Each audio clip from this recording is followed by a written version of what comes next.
आज हम डिस्कस करने वाले हैं एक सबसे ज्यादा इंपॉर्टेंट चीज जिसने मेरी नीट प्रिपरेशन को कम्प्लीटली चेंज कर दिया।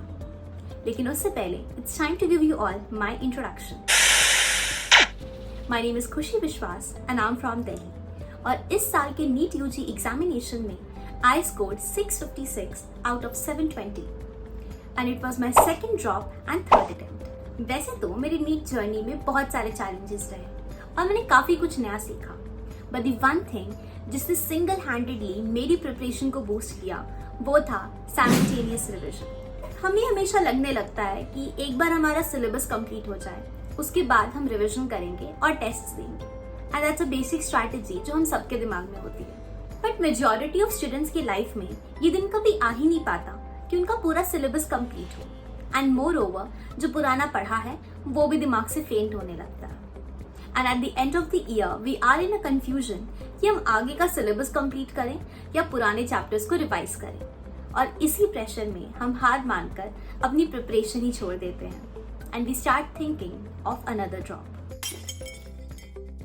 सो to avoid this situation you should practise simultaneous revision. इससे क्या होगा कि आपका सिलेबस तो एक ही बार कंप्लीट होगा, but till the time you have completed your syllabus आपका हर एक चैप्टर 3 से 4 बार रिवाइज हो चुका होगा। तो इस टेक्निक में 3 स्टेप्स हैं।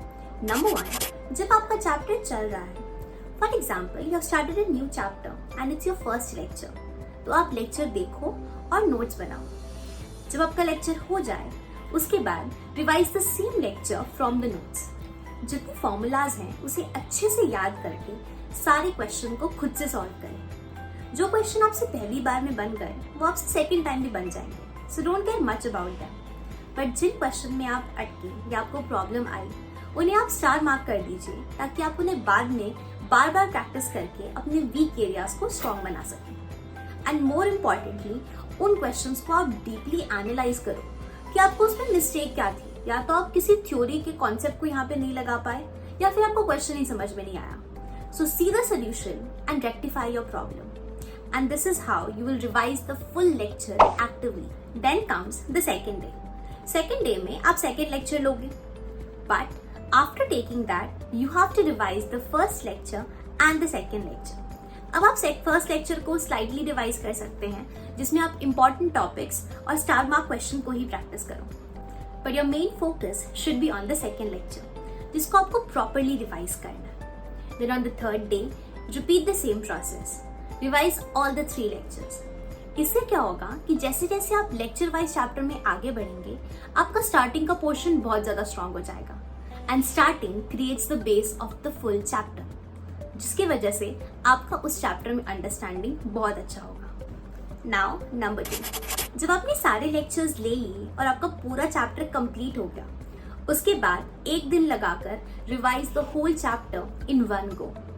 इससे क्या होगा कि चैप्टर के डिफरेंट टॉपिक्स के बीच में आपको कनेक्टिविटी फील होगी, which will give you a better understanding of the chapter. आप चाहें तो इस स्टेप में आप शॉर्ट नोट्स ही बना सकते हैं। अब शॉर्ट नोट्स आपको फ्यूचर रिविजन में तो काम आएंगे ही, बट उससे भी इम्पॉर्टेंट है वो प्रोसेस जिसमें आप एक बड़े से चैप्टर को समझकर एक पेज में कंसाइज करके लिखते हैं। This creates a very strong memory. अब इन 2 स्टेप्स के बाद आपका पूरा चैप्टर दिमाग में अच्छे से सेट हो चुका है।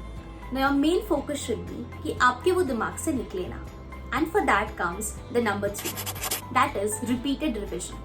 देखो, it's a fact कि जितने कम इंटरवल में आप किसी चीज को पढ़ते हैं उतना कम समय लगता है आपको उसे समझने में। तो जब भी आपको लगे कि आप एक टॉपिक को भूल रहे हैं, then and there revise the full chapter, and this used to be very effective for me. For example I am studying electrostatics और उसमें वर्क एनर्जी थ्योरम कहीं यूज हुआ है, तो उस वर्क एनर्जी थ्योरम के कॉन्सेप्ट को फ्रेशन करने के लिए I will revise the full chapter.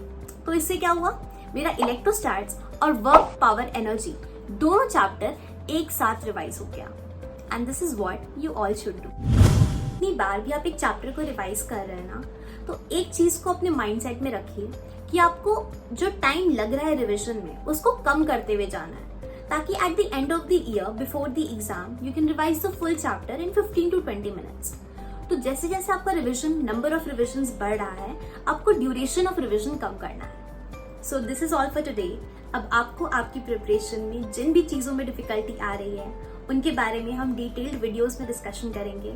So comment down your ideas for the upcoming videos. Thanks for watching.